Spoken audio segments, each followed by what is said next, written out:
আসসালামু আলাইকুম বন্ধুরা, সবাই কেমন আছেন? আপনাদের সবাই সালাম জানাই সবাইকে। আমি কথা হইলো একটা কথা বলবো, বেশি কোনো কথা বলবো না। আমি মানিক মিয়া।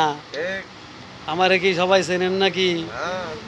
যারা চেনেন তো চেনেন, আর যারা না চেনেন চিনে রাখেন আজকে।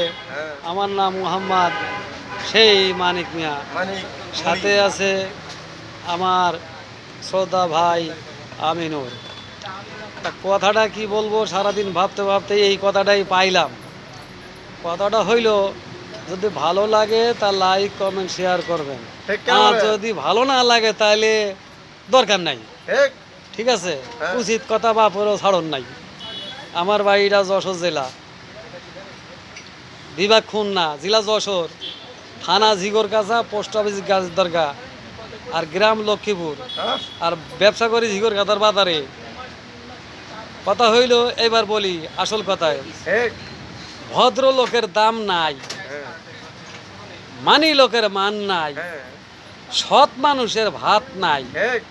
বর্তমান যা দেখতেছি দুনিয়ার ভিতরে, আর আগে সৎ লোকের ভাত ছিল, মানি লোকের দাম ছিল, ভদ্র লোকের দাম ছিল। অন দেখি সব উল্টা আর পাল্টা। বললেন, আমি মানিক ভাই মনের কষ্টে কথাটা বললাম। যদি ভুল হয়ে থাকে তাহলে আমারে সবাই ক্ষমার দৃষ্টিকে চোখে দেখবেন। আসসালামু আলাইকুম।